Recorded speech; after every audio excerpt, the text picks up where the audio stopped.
বুকনুক বাংলায় সবাইকে আমন্ত্রণ। আজকে আমি পড়ছি সমরেশ মজুমদার রচিত তার বিখ্যাত উপন্যাস কালবেলা।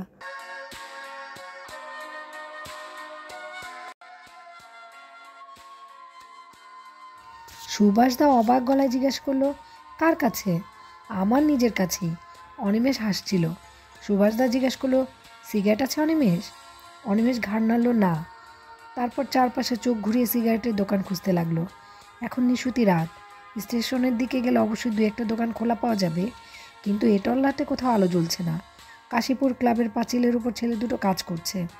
এই দিকটায় লোকজনের ঘনবসতি নেই, তাই কাজে সুবিধা। অনেকটা জায়গা নিয়ে লেখা হচ্ছে। বন্দুকের নলেই শক্তির উৎস লক্ষ্য করছিল অনিমেষ। ছেলেটার হাতের এক একটা টান কি সহজে রেখাগুলো জ্যান্ত অক্ষর হয়ে যাচ্ছিল। ঠিক 12টার সময় ওরা মিলিত হয়েছে। দমদম স্টেশনের চত্বরটা তখন ওর বাজারের মতো সরগরম। সুভাষদা একটু ইতস্তত করছিল ওখানে কাজ করতে। প্রথমে লোকের দৃষ্টি আকর্ষণ করা উচিত হবে না, তাই ওরা একটু দূরে সেরে এসে লেখা শুরু করলো। ছেলে দুটোর হাত খুব ভালো। এরই মধ্যে দুটো লেখা হয়ে গেছে। রঙের কৌটো মাটিতে রেখে ছেলে দুটো একজন বলল, বিড়ি খাবেন? সুভাষদা হাত বাড়ালো, বেশি থাকলে দাও। পকেট থেকে দুটো বিড়ি বার করে ওদের হাতে ধরিয়ে দিল ছেলেটি। কাজে ফিরে গেল। সুভাষদা নিজেরটা ধরিয়ে অনিমেষের মুখের সামনে হাতের আড়ালে বাঁচানো আগুন ধরিয়ে দিল। অনিমেষ বিড়িতে টান দিতেই একটা কটু গন্ধ জিভে গলায় ছড়িয়ে পড়ল। শরীর গুলুচ্ছিল প্রথমে, কিন্তু ক্রমশ ঠিক হয়ে এলো। সুভাষদা বলছিল, বিড়িটা অভ্যাস না করাই ভালো। প্রথম কয়টা পয়সা খরচ কম, তারপরও সবচেয়ে উপকারী যেটা, সেটা হলো ক্যান্সার হয় না। বিড়ি খেলে ক্যান্সার হয় না? শুনেছি সিগারেটের কাগজটাই ধোঁয়ায় সবচেয়ে ক্ষতিকর। বিড়িতে সেই ধোঁয়াটা নেই। বাংলাদেশের গ্রামের মানুষের কজনা ক্যান্সার হয়? বিড়ির টান এখন ভালো লাগছে। অনিমেষ ভাবছিল এবার থেকে বিড়িই খাবে। পয়সা সাশ্রয় চিন্তাটাই মাথায় এলো। হঠাৎ মনে হলো মাধবীলতার সঙ্গে হাঁটতে হাঁটতে যদি সে বিড়ি খায়, তাহলে কি প্রতিক্রিয়া হবে? সত্যি, আমরা কতগুলো ব্যাপার নিজেদের ইচ্ছে মতন সাজিয়ে নিই, তার ব্যতিক্রম হলেই আমাদের দৃষ্টিকটু লাগে। যেমন সিগারেট খাওয়ার বদলে বিড়িটার চল যদি শিক্ষিত মানুষের মধ্যে স্বাভাবিক হতো, তাহলে সেই প্রতিক্রিয়ার কথা ভাবতো না। সামনের রাস্তা দিয়ে যখন কদাচিৎই গাড়ি যাচ্ছে, নিস্তব্ধ এই রাত্রিরে দেয়ালের গায়ে অক্ষরগুলো জন্ম নিচ্ছিল। বন্দুকের নলই শক্তির উৎস। লেখার ভঙ্গিতে একটা উদ্দাম বিদ্রোহের চেহারা আছে। বন্দুক শব্দটা দেখতে দেখতে অনিমেষের সামনে একটা ছবি ফুটে উঠল। কিউবার জঙ্গলে এগিয়ে যাওয়া বিপ্লবী সেনার হাতে বন্দুকের শেষ টোটা ফুরিয়ে যাওয়ার পরে মরিয়া হয়ে এসে শত্রুকে আঘাত করছে লাঠির মতো ব্যবহার করে। বন্দুকের বারুদের অভাব বুকের বারুদ পূর্ণ করেছে। সেই দেখা ছবিটা এখন চোখের সামনে ভাসল। বিপ্লবে বন্দুক অনিবার্য, অথচ সে কখনো বন্দুক স্পর্শ করেনি। অস্ত্র ব্যবহারে দক্ষতা না থাকলে শিক্ষিত প্রতিপক্ষের মুখোমুখি হওয়া যায় না। এটা বোকামি ছাড়া আর কিছু নয়। দেশের সৈন্য বিভাগ শুধু এ ব্যাপারে দীর্ঘকাল ধরে শিক্ষা পেয়ে এসেছে। তাদের বিরুদ্ধে একদম আনাড়ি হাতে বন্দুক ধরলে কয়েক মুহূর্তে বিপ্লবের স্বপ্ন আকাশ কুসুম হয়ে যাবে। তাহলে প্রদীপ জ্বালার আগেই তাই সলতে পাকানোর শেখা দরকার। এই প্রস্তুতিটা কিভাবে হবে? নেতারা ব্যাপারটা নিয়ে নিশ্চয়ই চিন্তা করেছে। অস্ত্র শিক্ষা যখন একান্ত প্রয়োজন, তখন তার শিক্ষকও দরকার। এদেশে যারা রাজনীতি করে তাদের এই ব্যাপারে বিন্দু মাত্র অভিজ্ঞতা নেই। আর যাই হোক, ধুতি সামলে রাইফেল ছোড়া যায় না। সেক্ষেত্রে সামরিক শিক্ষিত মানুষের সাহায্য দরকার। সেটা কি করে সম্ভব? ভারতবর্ষে সাধারণ মানুষের দূর থেকে গাদা বন্দুক দেখার অভিজ্ঞতা নিয়েই বেঁচে আছে। পরের সমস্যা হলো, শক্তির উৎস বন্দুক যদি হয়, তাহলে সেটা পর্যাপ্ত পরিমাণেই সংগ্রহ করা প্রয়োজন। আধুনিক সমরবিদ্যায় শিক্ষিত বাহিনীর সঙ্গে লড়তে গেলে আধুনিক অস্ত্রের প্রয়োজন। সেটাই দেশে সংগ্রহ করা অসম্ভব। তাহলে বিপ্লবের প্রাথমিক প্রয়োজনগুলো যদি মেটানো যায়। ক্রমশ অস্থির হয়ে পড়ল অনিমেষ। টান্না দেওয়ায় বিড়ি নিভে এসেছিল। বিরক্তিতে সেটাকে ছুঁড়ে ফেলল সে। সুভাষদা বোধ হয় লক্ষ্য করেছে ওর অন্যমনস্কতা। জিজ্ঞাসা করলো, কি হয়েছে? অনিমেষ সুভাষদার মুখের দিকে তাকালো।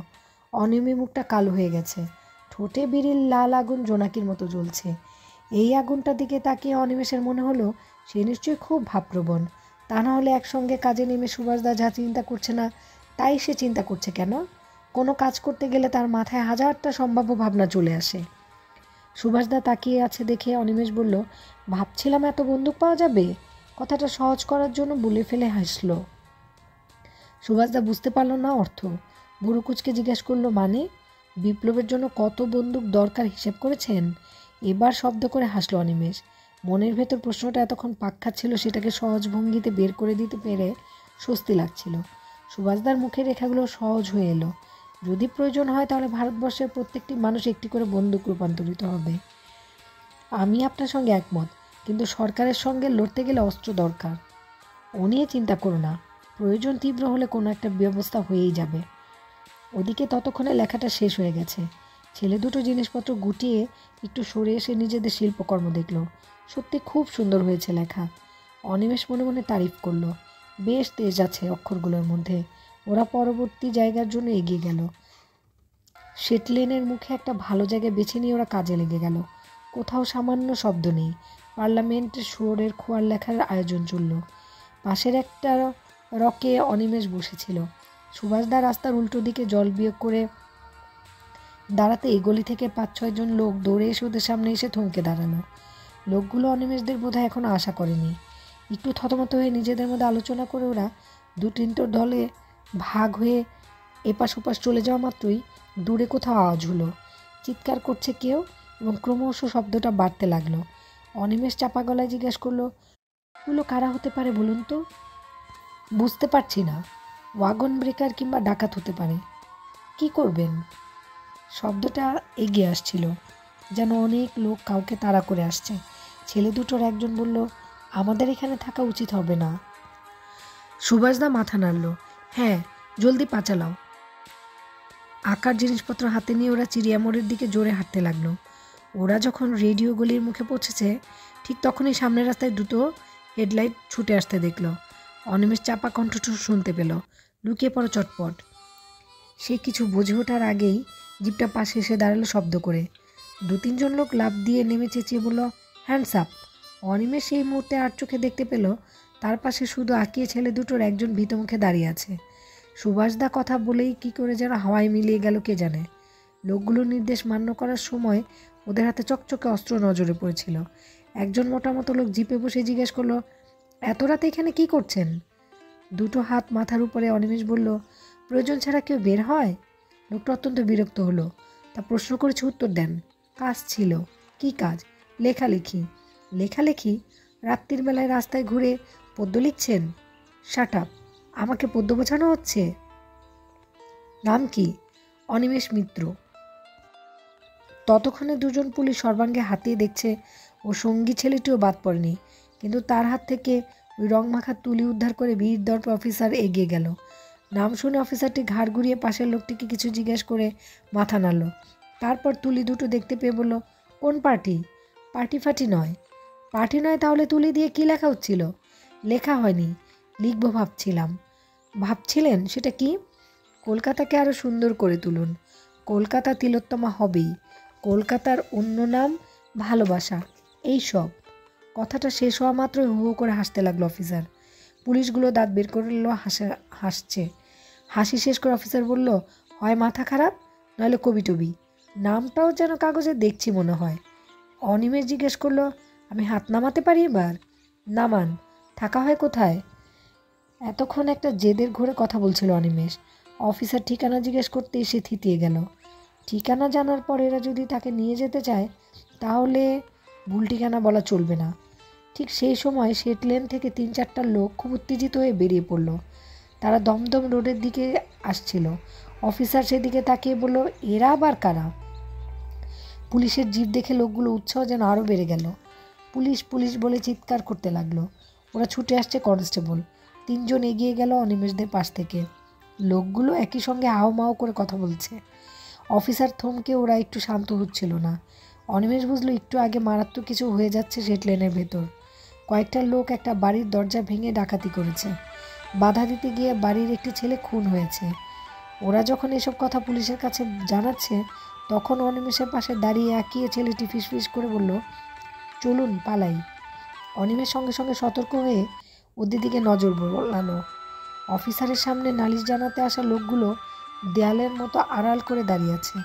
কনস্টেবলগুলো অনেকটা দূরত্বে মন দিয়ে কথা শুনছে। এখন যদি পালানো যায় তাহলে ধরা পড়ার সুযোগটা কিছুটা কম। যদিও পালাবার রাস্তা একটাই, পেছনে রেডিও গলি, কিন্তু সেটা অনেকটা দূর অবধি সোজা করা আছে। রাস্তার আলোগুলো খুব উজ্জ্বল। এই গলি দিয়ে দৌড়ালে অনেকক্ষণ দেখতে পাবে। ছোটার সময় যদি পা বিশ্বাসঘাতকতা করে তাহলে হয়ে গেল। কিন্তু সুভাষদা গেল কোথায়? অনিমেষ কাছে পিঠে লুকাবার জায়গা দেখতে পেল না। পাশের ছেলেটি আবার জিজ্ঞেস করলো, কি করবেন? পালানো যাবে না। যাবে, চোখের ইঙ্গিত করে ছেলেটি আচম্বিত দৌড় দিল। অনিমেষ জায়গাটা লক্ষ্য করেনি। পেছনে নর্দমার পাশ দিয়ে সরু একটা পথ বাড়িগুলোর মধ্যে ঢুকে গেছে, রেডিও গলির নয়। ছেলেটি এই সরু পথের মধ্যে ছুটে গেল, এক পলকও নয়। অনিমেষ বুঝে নিল এখানে আর দাঁড়িয়ে থাকা নিরাপদ নয়। ওর সঙ্গে ছুটে যাওয়ার জবাবদিহিতা তাকেই করতে হবে। নিজের অজান্তেই পা চালালো অনিমেষ। সে যখন নর্দমা পেরিয়ে সরু পথটার মুখে, ঠিক তখনই পুলিশগুলোর নজর পড়ল এদিকে। সঙ্গে সঙ্গে হই হই আওয়াজ উঠল। একটা ইট অনিমেষের গা ঘেঁষে তীব্র বেগে ছুটে দেওয়ালে লেগে টুকরো হলো। চকিতে ঘাড় ঘুরিয়ে অনিমেষ দেখল গুলো শরীর তার দিকে ছুটে আসছে। অন্ধকার গলির ভেতর অনিমেষ ঢুকে পড়ল। একপাশে সরু নর্দমা, অন্যদিকে সাঁচির বেড়ার ঘর। এদিকটা যাতায়াত পথ নয়। অনিমেষ প্রাণপণে ছুটছিল। পায়ের তলায় ভাঙা ইট, রাজ্যের আবর্জনা, একটু আলো চোখে পড়ছে না। সঙ্গী ছেলেটির কোনো অস্তিত্ব বোঝা যাচ্ছে না। রাস্তার কোথাও গিয়েছে এসব ভাববার কোনো অবকাশ নেই। অনিমেষ অন্ধের মতো ছুটছিল। 2-3টে মোড় পেরিয়ে সতর্ক হয়ে গেল সে। সামনে চকচক করছে জলকাদা, অর্থাৎ নর্দমাটা এখানে অনেকটা চওড়া হয়ে গিয়েছে এবং আর এগিয়ে যাওয়ার কোনো রাস্তা নেই। প্রায় খাঁচায় পড়া ইঁদুরের মতো অনিমেষের পেছনের দিকে তাকালো। অস্পষ্ট কথাবার্তা শোনা যাচ্ছে এবার। কনস্টেবলগুলো কি এই পথে ঢুকে পড়েছে? হঠাৎ আঁকিয়ে ছেলেটির উপর মেজাজ গরম হয়ে গেল অনিমেষের। কি দরকার ছিল এভাবে পালানোর? অফিসারটি বেশ ভালোই ব্যবহার করছিল। তাছাড়া সেট লেনের লোকগুলোকে নিয়ে ব্যস্ত থাকতে হতো ভদ্রলোককে। ছেলেটা যদি এই পথে আসে তাহলে যাবে কোথায়? অনিমেষ নর্দমাটা পার হওয়ার চেষ্টা করলো না। উল্টো দিক থেকে তেতলা বাড়ির পেছন দিক। চিৎকার চেঁচামেচিতে দোতলা ঘরে আলো জ্বলে উঠল। এই পাশে সাঁচির বেয়ার ঘরগুলো চকিতে নজর বোলাতে গিয়ে একটা ছোট ফাঁক চোখে পড়ল। কোনো রকম দ্বিধা না করে অনিমেষ সেই ফাঁক দিয়ে এগিয়ে গেল। বাঁশের কোনায় লেগে জামার হাতাটায় টান পড়তেই কেউ চিৎকার করলো, কে? জামাটাকে ছাড়িয়ে অনিমেষ দ্রুত এগুতেই উঠোন দেখতে পেল। যে কে বলে ডেকেছিল তার সাড়া পাওয়া যাচ্ছে না, কিন্তু সবাই জেগে উঠে তাহলে আর দেখতে হবে না। ওপাশের পথটায় কথাবার্তা শোনা যাচ্ছে। পুলিশগুলো নিশ্চয়ই নর্দমাটার কাছে চলে এসেছে। অনিমেষ চারপাশে খালি বারান্দা দেখতে পেল। তারপর দ্রুত পা চালালো বাইরে বেরোবার পথটার দিকে। গলিটা সরু, দুপাশে বস্তি বাড়ি। বাঁদিকের পথটা নিশ্চয়ই দমদমে রোডে গিয়ে পড়েছে। ওদিকে এগুলো পুলিশের জিপের সামনে পড়তে হবে। কয়েকটা পা পেছনে এগোতে কাশির শব্দ কানে গেল। অনিমেষ দেখল একটা দাওয়ার উপরে হয়ে বসে আছে কেউ। কাশিটা তারই গলা থেকে আসছে। অনিমেষের মনে হলো লোকটা তাকে দেখেছে, কিন্তু দেখলে তো তার দিকে সরাসরি তাকাতো। ওভাবে অন্যদিকে মুখ ঘুরিয়ে থাকবে কেন?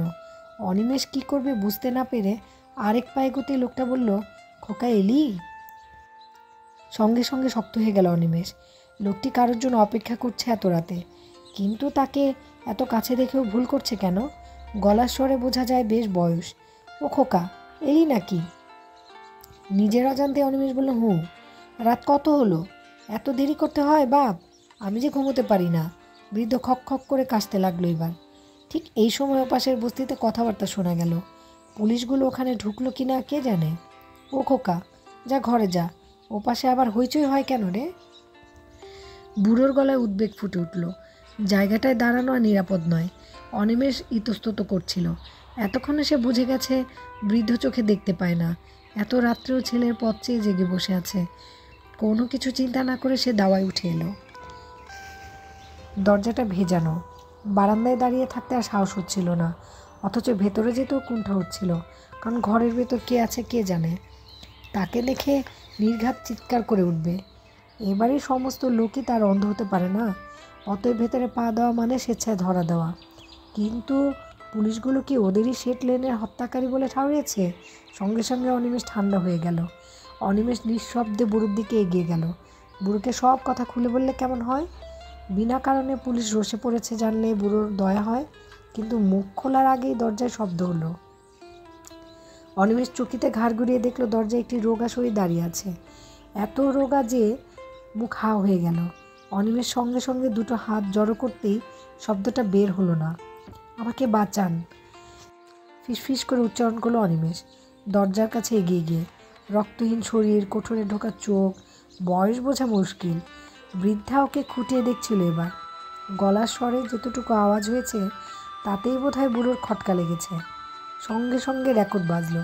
কে কে এলো? খোকা এলো না? ও খোকা। ওপাশের বস্তি এখন জেগে উঠেছে। পুলিশগুলো বোধহয় সবাইকে ডেকে ডুকে কিছু বলছে। রাত বেশি বলেই বোধহয় মানুষের উৎসাহ কম।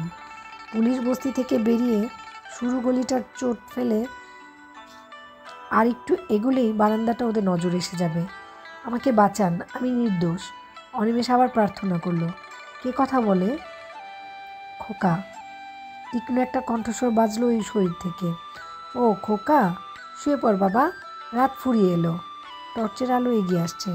অনিমেষ দেখলো বৃদ্ধা দরজা থেকে সরে দাঁড়ালো সামান্য এবং প্রথম সুযোগে সে ঘরের ভিতর চলে গেল। ঘর অন্ধকার, কিছুই দেখতে পাচ্ছে না সে, কারণ বৃদ্ধ এর মধ্যে মধ্য দরজা ভিজিয়ে দিয়েছে। তীক্ষ্ণ কণ্ঠস্বরে জানতে চেয়েছে, কে তুমি? গলার স্বর উচ্চ গ্রামে নয়, কিন্তু খুব জেদি ও শীতল। আমি রাজনীতি করি মা। সেই শব্দটি উচ্চারণ করার আগে অনিমেষের একটু মানসিক প্রস্তুতি ছিল না, তাই নিজের কানেই শব্দটা ঠেকল। ভোটের লোক? না না, আমরা অন্য রাজনীতি করতে চাই। এই কে তুই? বাইরে হাঁক উঠল। আমি নিবারণ দাস। আপনারা কারা? পুলিশ। এখানে বসে আছিস কেন? ঘুম আসে না বাবু? চোখে না ঘুম আসলে কি করার? আর একটি হেরে গলা বোধ হয় জরিপ করেই বলল, এ শালা অন্ধ, এদিকে কাউকে আসতে দেখেছিস? আমি তো চোখে দেখি না বাবু। ফালতু সময় নষ্ট করছিস, ফিরে চল। কয়েক মুহূর্ত বাদেই গলিটা নিস্তব্ধ হয়ে গেল। কাঠ হয়ে দাঁড়িয়েছিল অনিমেষ। এতক্ষণের উত্তেজনায় শরীর কাঁপছে আর খাড়া হইতে চাচ্ছিল না। সে হাঁটু গেড়ে অন্ধকারে বসে পড়ল। সেই সময় বাইরে থেকে বুড়োর চাপা গলা ভেসে এলো। ও খোকার মা। খোকা, আজ আবার কি করে এলো? পুলিশ আসে কেন? ঘুমাও তো, চেঁচিয়ে পাড়া জাগিও না, বলল বৃদ্ধা। হ্যাঁ, এবার ঘুম আসছে মনে হয়, বুড়ো বিড়বিড় করলো। সাদা কাপড়টাকে ঘরের এক কোণে হেঁটে যেতে দেখল অনিমেষ। এই অন্ধকারেও যে ঘরের মধ্যে দারিদ্র্যের একটা গন্ধ টের পাচ্ছিল। কেমন একটা চিমসে হাওয়া পাক খাচ্ছে ওখানে। এবং তখনই সে টের পেল এখানে শুধু ওরা দুজন নেই, আরও কয়েকটা নিঃশ্বাস পড়ছে মেঝেতে। ভালো করে দেখতে চেষ্টা করলো অনিমেষ। হ্যাঁ, বৃদ্ধা যেদিক দিয়ে বসে আছে সেদিকের মেঝেতে 3টা শিশু শুয়ে আছে। তুমি চোর ডাকাত নও তো? আমাকে দেখে কি তাই মনে হয়? চেহারা দেখে আজকাল কিছু বোঝা যায় না। বিশ্বাস করুন, আমি কোনো অন্যায় করিনি। আমরা রাস্তায় পোস্টার লিখছিলাম, এমন সময় পুলিশ তাড়া করলো। আমাদের লেখাগুলো ওদের পছন্দ নয়। কি লেখা? আমরা দেশের নিয়মগুলো ভাঙতে চাই, এইসব মন্ত্রী নেতাদের সরিয়ে এমন একটা সরকার আনতে চাই যারা ধনী দরিদ্রের কোনো পার্থক্য থাকবে না। জানি না সত্যি বলছো কি না, কিন্তু তোমাকে হুট করে ঘরে ঢুকতে দিলাম কেন জানো? আপনার দয়া, মোটেই না। বাইরের বুড়ো মানুষটা যদি ভুল বুঝেও নিশ্চিন্ত হয়, তাহলে বাকি রাতটা একটু ঘুমোতে পারবো। উটকো লোককে এভাবে ঘরে ঢোকানো অন্যায়, কিন্তু অন্ধ মানুষটার জন্য। বৃদ্ধের গলা বুঝে এলো। সামান্য কান্নার আওয়াজ ঘরে পাক খেলো। অনিমেষ অনেকক্ষণ কথা বলতে পারলো না। নিজেকে সামলে নিয়ে বৃদ্ধা বলল, ভোর হবার আগেই তুমি চলে যেও। মানুষটারে জাগাবার আগে। আচ্ছা। খানিকক্ষণ চুপচাপ। রাত ঘন হয়ে এলে কতক্ষণ নিজস্ব সৃষ্টি করে, সেগুলো মাঝে মাঝে কানে আসছিল। ভীষণ ক্লান্ত লাগছে এখন। সুভাষ দ্বারা ধরা পড়ল কি না বোঝা যাচ্ছে না। যদি ধরা পড়ে তাহলে শেটলেনের ঘটনায় ফেসে যাওয়া বিচিত্র নয়। প্রথম রাতের এই কি বিভ্রাট। তোমার মা বাবা নাই? ঘরের কোণ থেকে গলা ভেসে আসলো। কেন? রাত্রিরে বাড়ি ফিরছো না, তাদের চিন্তা হবে না? হঠাৎ অনিমেষের বুকের ভেতরটা ভারী হয়ে এলো। সত্যি, এই কলকাতা শহরে তার জন্য চিন্তা করার কেউ নেই। কথাটা মাথায় আসতেই বিদ্যুৎ ঝলকের মতো একটা মুখ চোখের সামনে ভেসে উঠল। যতক্ষণ সে কোনো অন্যায় করবে না, ততক্ষণ সেই মুখ আমৃত্যু সমর্থন করে যাবে। অনিমেষ বলল, চিন্তা তো হবেই। একটু ভালো কাজ করতে গেলে তো ঘরে বসে থাকলে চলবে না। তুমি মদ খাও? না। বিয়ে করেছো? না। উত্তর শোনা মাত্র দীর্ঘশ্বাস পড়ল। সেই শব্দ এত দূর বসেও যেন অনুভব করলো। বুড়োর গলায় খোকা ডাকটা এই মুহূর্তে তার কাছে জলের মতো স্পষ্ট। খুব নরম গলায় জিজ্ঞাসা করলো, এরা কারা? আমার নাতি নাতনি। ওদের মা বাবা? মা চলে গেছে, বাপ মাতাল, অর্ধেক দিন বাড়ি ফিরে না। আমরা দুজন এদের পাহারা দিই, ঝিয়ের কাজ আর কটা টাকা পাই। এবার দীর্ঘ নিঃশ্বাস পড়ল। তারপর সব চুপচাপ। অনিমেষ আর কথা খুঁজে পাচ্ছিল না। কখন ভোর হয় এই আশায় বসে থাকা ছাড়া এই মুহূর্তে কোনো কাজ নেই। তোমরা কি লড়াই করে ভালো দিন আনবে, না আমাদের কাছে ভোট চাইতে আসবে? হঠাৎ বৃদ্ধা স্বাভাবিক গলায় বলল, আমরা ভোটে বিশ্বাস করি না। তাহলে আমরা লড়াই করব। পারবে? পারতে হবেই। কি জানি বাবা। নিঃশ্বাসের শব্দ আবার সব শান্ত, কিন্তু সেটা খুব সামান্য সময়ের জন্য। গলির ভিতর আওয়াজ উঠল, জড়ানো গলায় কেউ গান গাইছে। সঙ্গে সঙ্গে অন্ধকারের মধ্যে অনিমেষ দেখতে পেল বৃদ্ধা তড়াক করে উঠে দাঁড়ালো। আর তারপরে বাইরে বুড়ো কণ্ঠ বলল, কে এলো? খোকা এলি? শুয়ে পড় বাপ। তীরের মতো বৃদ্ধা দরজা খুলে বেরিয়ে গেল বাইরে। তারপরে হাউমাউ করে কান্না উঠল পুরুষ কণ্ঠের আওয়াজ, সঙ্গে বৃদ্ধার গলা, আরে চুপ কর, পাড়ার লোক জাগবে। মদ খেয়ে কাঁদতে লজ্জা করে না? তুই না পুরুষ মানুষ? তারপরে খোলা দরজা দিয়ে বৃদ্ধা একটা দড়ি পাকানো শরীরকে টেনে হিঁচড়ে ঘরে নিয়ে এলো। লোকটা স্পষ্ট দেখা না গেলেও বোঝা যাচ্ছিল আর দাঁড়িয়ে থাকার শক্তি নেই। এমনকি ঘরের মধ্যে জন্য কেউ আছে সেটা খেয়াল করারও ক্ষমতা নেই। ছেলেকে বাচ্চাগুলোকে পাশে ধীরে ধীরে শুইয়ে দিল বৃদ্ধা। শোয়া মাত্র ফোঁস করে নিঃশ্বাস পড়তে লাগলো তার। অনিমেষ দাঁড়িয়েছিল। বৃদ্ধা এগিয়ে এসে বলল, রাত শেষ হয়ে এসেছে, তুমি যাও। সেই সময় বুড়োর গলা বাজলো, ও খোকার মা। খোকা দুবার এলো কী করে? আগে কে এসেছিল? কেউই না। ঘুমাও তো, খিচি উঠল বৃদ্ধা। কিন্তু আমি যে শুনলাম। ভুল শুনেছ। অনিমেষ নিঃশব্দে বেরিয়ে এলো বারান্দায়। বৃদ্ধা পেছনে এসেছে। আকাশ ক্রমশ পরিষ্কার হচ্ছে। বারান্দায় এক কোণে বুড়ো খুঁটি ঝুঁটি মেরে শুয়ে আছে। বস্তির মানুষ জাগবো করছে এইবার। অনিমেষ ঘুরে দাঁড়িয়ে বলল, আপনাদের কাছে আমি ঋণী হলাম। বৃদ্ধা বলল, কী কথা ছিরি, তাড়াতাড়ি এখান থেকে বেরিয়ে পড়ো, বলে দ্রুত ঘরের মধ্যে ঢুকে গেল। এক মুহূর্ত অনিমেষ স্তব্ধ দাঁড়িয়ে থাকলো। তারপর ভারতবর্ষের একটা ক্ষুদ্র শরীরকে ঘরের মধ্যে রেখে আসার সময় রাস্তার দিকে হাঁটতে লাগলো। খুব দ্রুত কাজ শুরু হয়ে গেল। খুব পশ্চিম বাংলা নয়, ভারতবর্ষের বিভিন্ন অংশে কিছু মানুষ যারা এতকাল টুকরো টুকরো করে ভাবনা চিন্তা করছিল, তারা ক্রমশ পরস্পরের সঙ্গে হাত মেলাতে ব্যগ্র হয়ে উঠল। তলায় তলায় যে উত্তাপ জন্ম নিচ্ছে তার খবর চাপা থাকলো না। কিন্তু ব্যাপারটা বাস্তবতা সম্পর্কে শাসক দল এবং কমিউনিস্ট পার্টির যথেষ্ট সন্দেহ থাকায় ওরা তেমন আমল দিচ্ছিল না। কিন্তু ক্রমশ বাতাস ভারী হয়ে আসছিল। অনিমেষের উপর নির্দেশ ছিল যে কোনো মুহূর্তে অ্যারেস্ট এড়ানোর জন্য তৈরি থাকতে হবে এবং বিকল্প থাকার ব্যবস্থা রাখতে হবে। এখন পর্যন্ত পুলিশ তাকে সন্দেহ করেছে এমন আভাস পাওয়া যায়নি। এমএ পরীক্ষা এসে গেল বলে, অথচ পড়াশোনা হচ্ছে না বললেই হয়। পার্টির কাজে অনেক ব্যস্ত সময়, মাঝে মাঝে রাত্রে হোস্টেলে ফেরাই হয় না। এ ব্যাপারে কাউকে কৈফিয়ত দেবার নেই বলেই বাঁচোয়া। বিভিন্ন গ্রুপ মিটিং তাকে থাকতে হচ্ছে। মহাদেববাবুর ইচ্ছে অনিমেষ উত্তরবঙ্গের চা বাগানগুলোর দায়িত্ব নেই। এই ব্যাপারে অবশ্য অনিমেষের আপত্তি নেই, কিন্তু এখনও সিদ্ধান্ত নেওয়া হয়নি। শিলিগুড়ি ইউনিট এখন বেশ জোরদার হয়েছে। মোটামুটিভাবে একই চিন্তাভাবনার শরীর মানুষগুলোর সঙ্গে অনিমেষ আলাপ পরিচয় হয়ে গিয়েছে। শিলিগুড়ির কিছু দূরে একটি স্থান নির্বাচন করা হয়েছে মূল ঘাঁটি হিসাবে ব্যবহারের জন্য। এদিকে ভারতবর্ষ, অন্যদিকে পাকিস্তান, আরেক পাশে নেপাল। ভৌগোলিক বিচারে গেরিলা বাহিনীর হেডকোয়ার্টার হবার পক্ষে অতি উপযুক্ত জায়গা। দুটি বিদেশি রাষ্ট্র থাকায় কতগুলো বিশেষ সুবিধা পাওয়া যাবে। এলাকার চতুর্দিকে জঙ্গল ও নদী পার হলেই নেপাল। মোটামুটিভাবে ওখানকার আদিবাসীরা কৃষিজীবী, বাঙালি বর্ণ হিন্দু সংখ্যায় অল্প। এক ধরনের তেজি ভাব আছে মানুষের আচার ব্যবহারে। এলাকাটির নাম নকশালবাড়ি। নকশালবাড়ি ফাঁসি দেওয়া খড়িবাড়ি অঞ্চলে কাজকর্ম শুরু হয়ে গেছে। কৃষকদের সশস্ত্র করে ওর এলাকাকে মুক্ত অঞ্চলে পরিণত করার কাজ গোপনে চলছে। চীনের মতো কেবলমাত্র গ্রামে মুক্তাঞ্চল গঠন ও তারপর গ্রাম দিয়ে শহর ঘেরাও, এসব পরিকল্পনা নেওয়া হয়েছে। দেশের কোনো একটি জায়গা যদি লাল অঞ্চল বলে চিহ্নিত হয়, তখন অন্যান্য অংশের নিষ্পেষিত কৃষক উদ্বুদ্ধ হবেই। ওদিকে অন্ধের মতো জঙ্গল এলাকায় টিকে একই উদ্দেশ্য নিয়ে বিপ্লবী বাহিনী সংগঠিত হয়েছে। এসব সত্ত্বেও একটা বিশেষ অভাব অনুভূত হচ্ছিল। আসন্ন বিপ্লবের কাজকর্ম পরিচালনা করার জন্য একজন সর্বভারতীয় বিশ্বাসযোগ্যতা নেতা আসছিলেন না। একজন লেনিন, মাও সেতুং, হো চি মিন কিংবা ফিডেল কাস্ত্রো দূরের কথা, চোখের সামনে চে গুয়েভারার মতো সংগ্রামী পুরুষদের অভাব চোখে ঠেকছিল। অনিমেষরা মনে করে নেতা বিপ্লব তৈরি করে না, বিপ্লবী নেতার জন্ম দেয়। কিন্তু এই পরিস্থিতিতে বিভিন্ন কর্মী বিভিন্ন রাস্তার কথা ঘোষণা করতে লাগলেন।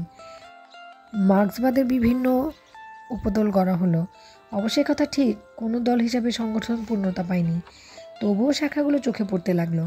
একজন সর্বভারতীয় অবিভক্ত নেতার অভাব সবাই এই মুহূর্তে অনুভব করছিল।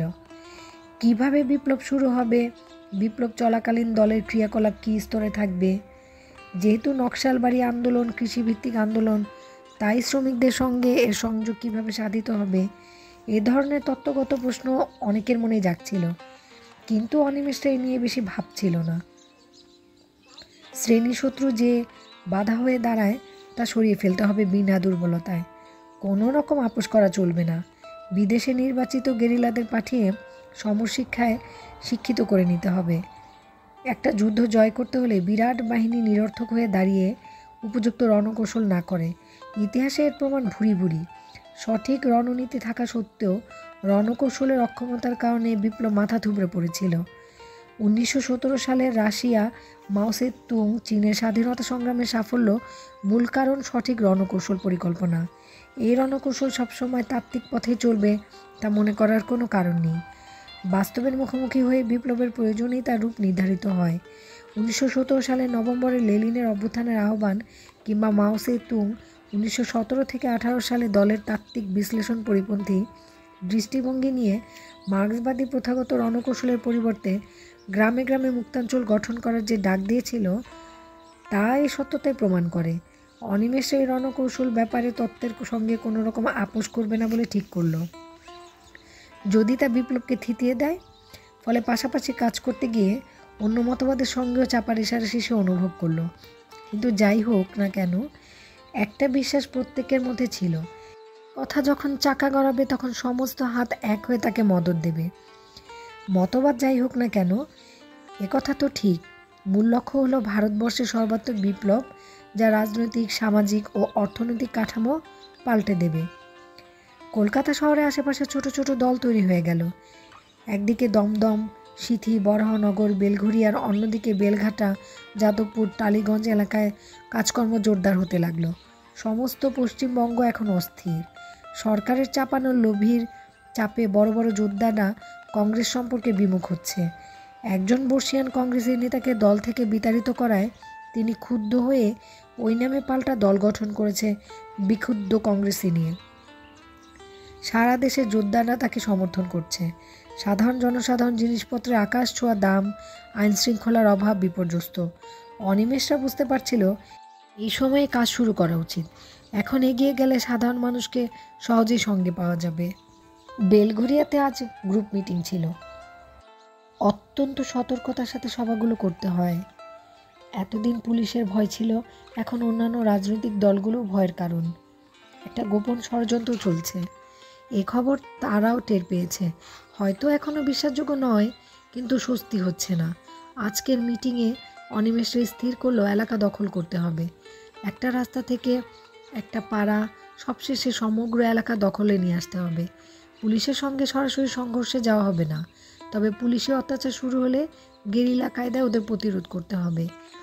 এখন বিভিন্ন এলাকায় প্রচুর বোমা তৈরি হচ্ছে। সম্প্রতি দমদমে একটা গোপন ডেরায় বোমা তৈরির সময় বিস্ফোরণ হয়ে 2টি ছেলে ঘটনাস্থলেই মারা যায়। সেখানে হানা দিয়ে পুলিশ প্রচুর বোমা মশলা বাজেয়াপ্ত করার পর তাদের তৎপরতা বেড়ে গিয়েছে। কলকাতার 5টি গোপন কেন্দ্রে পাইপগান তৈরি হচ্ছে অনবরত। পাকিস্তান যুদ্ধের কিছু মালপত্র ব্ল্যাক মার্কেটে রয়ে গেছে, সেগুলো কিনতে হলে ভালো টাকা পয়সা দরকার। প্রতি এলাকায় যথেষ্ট সম্পন্ন পরিবারগুলোর কাছ থেকে চাঁদা নেওয়া হবে, তবে কোনো অবস্থায় দরিদ্র কারো কাছে বিরক্ত করা যাবে না, এই ব্যাপারে সতর্ক করে দিল অনিমেষ। কিন্তু এলাকা দখল করতে গেলে প্রথম প্রতিরোধ করবে রাজনৈতিক দল। এখন শহরতলির এইসব এলাকা তথাকথিত কমিউনিস্টের দখলে। পাকিস্তান থেকে আসা বাঙালিরা কলকাতায় এইসব অঞ্চলে ছড়িয়ে আছেন স্বাধীনতার পর থেকেই। তারা নিঃস্ব অবস্থা থেকে আবার যখন মাথা তুলে দাঁড়াতে চাচ্ছে, তখন কংগ্রেস সরকার সম্পর্কে অনেক ক্ষোভ জমেছিল, যার ফলশ্রুতি হিসাবে কমিউনিস্ট পার্টির প্রতি সমর্থন আসছে। বিধান রায়ের আমলে কংগ্রেস নির্বাচনের সময় আসনগুলোকে বাদ দিয়েই তারা জয়ের হিসাব করত। অতএব এসব এলাকায় কমিউনিস্ট সংগঠন কখনোই স্বেচ্ছায় কর্তৃত্ব হস্তান্তর করবে না। এক্ষেত্রে বল প্রয়োগ এড়ানো যাবে না। মিটিংয়ে একটি ছেলে প্রশ্ন তুলল, অনিমেষ দা, বোমা ছোড়া কিংবা পাইপ গানে চালানো অভ্যেসের উপর নির্ভর করে। আমরা খবর পাচ্ছি অ্যাকশন শুরু হলে কিছু ছেলে, এককালেরা অনেকেই কংগ্রেসের পোষা গুন্ডা বলে চিহ্নিত, নিজেদের মধ্যে গোলমাল শুরু হয়ে যাওয়াই বেরিয়ে আসছে। এদের কি নেওয়া ঠিক হবে? কয়েকদিন আগে মহাদেবদার সঙ্গে এ ব্যাপারে আলোচনা হয়েছে। যারা সমাজবিরোধী হিসেবে পরিচিত তাদের আন্দোলনে নিলে সাধারণ মানুষ ভুল বুঝতে পারে। উত্তরে মহাদেববাবুর দলের একজন তাত্ত্বিক নেতার বক্তব্য জানিয়েছিলেন, আন্দোলন শুরু হলে কে কার ভার মন্দ বিচার হবে যথেষ্ট বোকামি। মূল লক্ষ্যে এগিয়ে যাওয়ার জন্য যে কোনো হাতে সাহায্য নিতে হবে।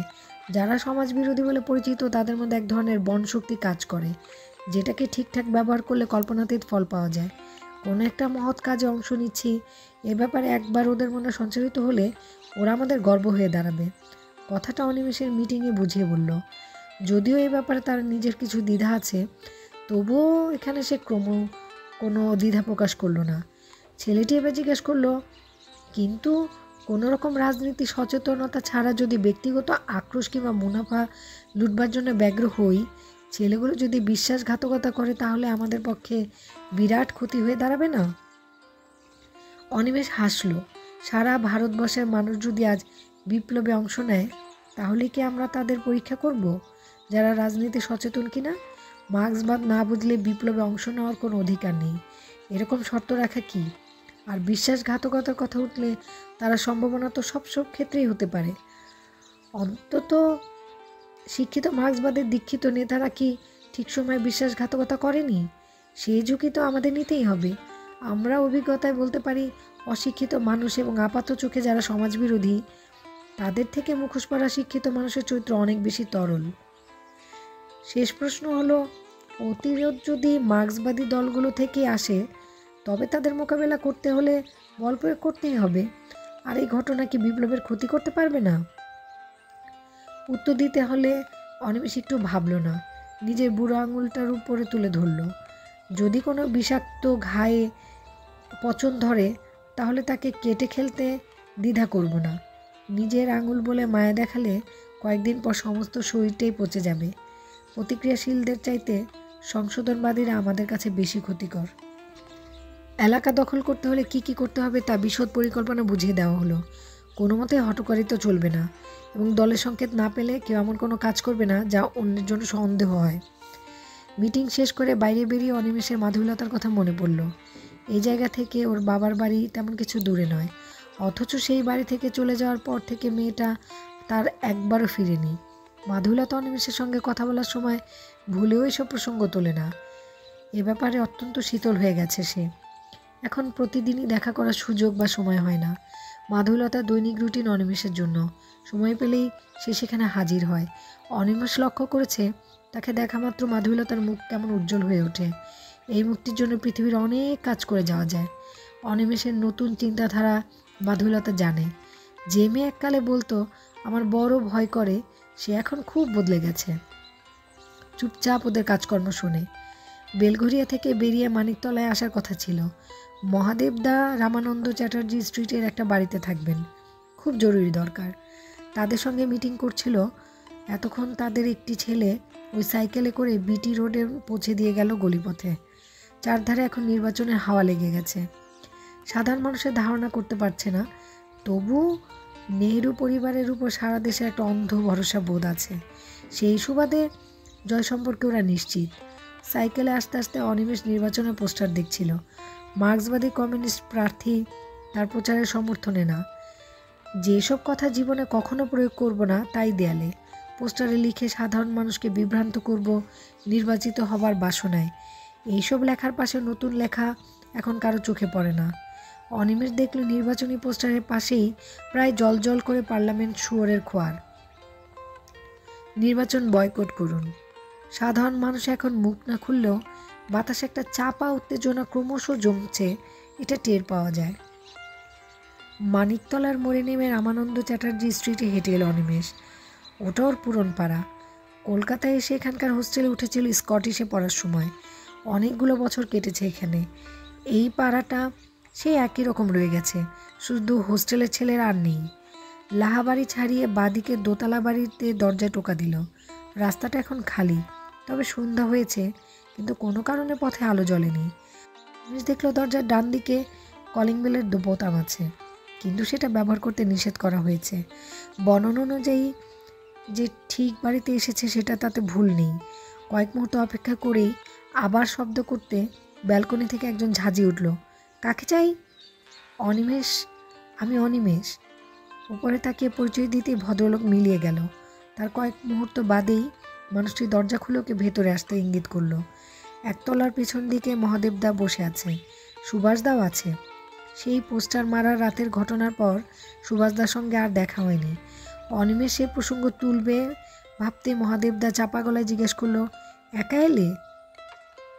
একাই তো, কেন বলুন তো? কাউকে দেখনি পেছনে আসতে? অনিমেষ অন্যমনস্ক ছিল, পেছনে পেছনে কেউ এলো কি না টের পায়নি। এতটুকু কোনো উপায় ছিল না। ঠিক আছে, বেলঘরিয়াতে কেমন কাজ হলো আজ? মহাদেবদা চিন্তিত গলায় জিজ্ঞেস করলো। ভালো, খুব সিরিয়াস ছেলে সব। হুলিগানদের দলে নেবে কি না প্রশ্ন করছিল। অনিমেষ জানালো, নিতেই হবে, রিস্ক থাকছে বটে, এছাড়া কোনো উপায় নেই। আর হুলিগান কারা? যারা বোম মারছে, ছিনতাই করছে, তারাই আবার কোনো গরিব বৃদ্ধার জন্য প্রাণ দিয়ে লড়ে বসে আছে। তাই এখন আর ওসব নিয়ে কিছু চিন্তা করা উচিত নয়। মহাদেবদা কথা শেষ করে সুভাষদার দিকে তাকালেন। সুভাষদা একটু নড়ে চড়ে বসল। অনিমেষ, আমাদের কাছে খবর এসেছে তুমি ব্ল্যাকলিস্টেড হয়েছ। সামহাও পুলিশ তোমার খবর জেনে গিয়েছে। তোমার আর ওই হোস্টেলে থাকা উচিত নয়, যে কোনো মুহূর্তেই তোমাকে অ্যারেস্ট হতে পারে। আপনাদের খবর ঠিক আছে? মহাদেবদা বলল, আমাদের খবর যেমন ওরা পেয়ে যাচ্ছে, ঠিক ওদের কিছু কিছু খবরও আমরা পাচ্ছি। খবর ফাঁস হয়ে যাচ্ছে, কথা সত্যি। দেশ জুড়ে যে একটা আন্দোলনের প্রস্তুতি চলছে, এ খবর এখন সরকারের জানা। সাধারণ মানুষ এই ব্যাপারে অজ্ঞ তা বলা চলে না। যেহেতু কংগ্রেসি সরকার নানান ঝামেলায় বিব্রত, তাই অনিমেষদের সুবিধা হচ্ছে। একজন বিখ্যাত গান্ধীবাদী নেতাকে দল থেকে বিতাড়িত করেছে প্রদেশ কংগ্রেস। মুখ্যমন্ত্রীর খাদ্যনীতি অনুযায়ী সারা দেশে যোদ্ধারা এখন কংগ্রেসের প্রতি বিরূপ মনোভাব পোষণ করছে। তারা ভিড় করেছেন দলচ্যুত গান্ধীবাদী নেতার চারপাশে। নতুন দল গৌরবার উঠে নেতৃত্বে। তবুও পুলিশ নিষ্ক্রিয় হয়ে রয়েছে, কথা বলা যাবে না। খবরের কাগজে পুলিশ কর্তৃক উগ্রপন্থীদের ডেরা আবিষ্কার, এসব খবর প্রায়ই ছাপা হচ্ছে। পরিস্থিতি অবশ্যই নিশ্চিন্ত নয়। অনিমেষ হাসল। আপনাদের সাজেশন কি? সুভাষদা বলল, তোমার থাকার বিকল্প ব্যবস্থা আছে? না, দু একজন বন্ধুর মুখে মনে পড়ছে অবশ্য। তাদের কারো কাছে আজ রাতে থেকে যাও, হোস্টেলে ফিরো না। কিন্তু আমার জিনিসপত্র তো ওখানে পড়ে আছে, ওগুলোর কথা পরে চিন্তা করা যাবে। মহাদেবদা বলল, অনিমেষ, তোমার এখন কলকাতা থেকে চলে যাওয়াও দরকার। ব্যাপারটা নিয়ে আমরা আগে থেকেই চিন্তা করছিলাম। এটাই মনে হয় উপযুক্ত সময়। তুমি উত্তর বাংলায় চলে যাও, ওখানে টেনশন কম থাকবে, মনের মতো করে কাজ করতে পারবে, আর পুলিশের ঝামেলা থেকে অনেকটা নিশ্চিন্ত থাকতে পারবে। অনিমেষ জিজ্ঞেস করলো, সমস্ত ব্যবস্থা হয়ে গেছে? মহাদেবদা বলল, হ্যাঁ। কবে যাব? আজ নয়, কাল শিলিগুড়ি স্টেশন পাড়ায় একজনের সঙ্গে দেখা করবে। তাকে সব খবর দেওয়া আছে। He will tell you everything. আজ রাত্রে রওনা হওয়া একটু সুবিধা আছে। কথাটা বলার সময় মাধবীলতার মুখ মনে পড়ল অনিমেষের। ওকে একটু না জানিয়ে হুট করে চলে যাওয়াটা অনেক অন্যায় হবে। কালই যাও, এই সময়টা বাইরে ঘুরিও না। উত্তর বাংলায় তোমার চেনা এলাকায় কাজ করতে নিশ্চয়ই সুবিধা হবে। তাছাড়া কলকাতায় ক্রমশ গরম হয়ে উঠছে, আমাদের এখান থেকে বেরিয়ে যেতে হবে। আমাদের যোগাযোগ থাকবে কি করে? সে ব্যবস্থা করা হচ্ছে। সুভাষ যাচ্ছে বীরভূম, আগামী মাসে বোলপুরে একটা গোপন মিটিং আছে। খবর পাবে, তখন দেখা হবে। আচ্ছা, আজ আর রাত করো না, মহাদেবদা ঘর থেকে বেরিয়ে কাউকে রাস্তায় দেখতে বললেন। অনিমেষ বলল, সুভাষদা, আমায় যদি কালই চলে যেতে হয় তাহলে হোস্টেলের জিনিসপত্রগুলোর কী হবে? আমি তো আজ একটা ঠিকানা দাও, ওখানে পৌঁছে দেওয়া হবে। অনিমেষ এক মুহূর্ত চিন্তা করে মাধবীলতা ঠিকানা দিল। সুভাষদা বলল, ওটা তো গার্লস হোস্টেল, তাই না? হ্যাঁ। অনিমেষ সুভাষদার মুখে চোখ রাখল, কোনো ভাবান্তর দেখতে পেল না। বুকনুক চ্যানেলটির সাথে থেকেও সাবস্ক্রাইব করো। নেক্সট পর্ব শোনার আমন্ত্রণ রইল।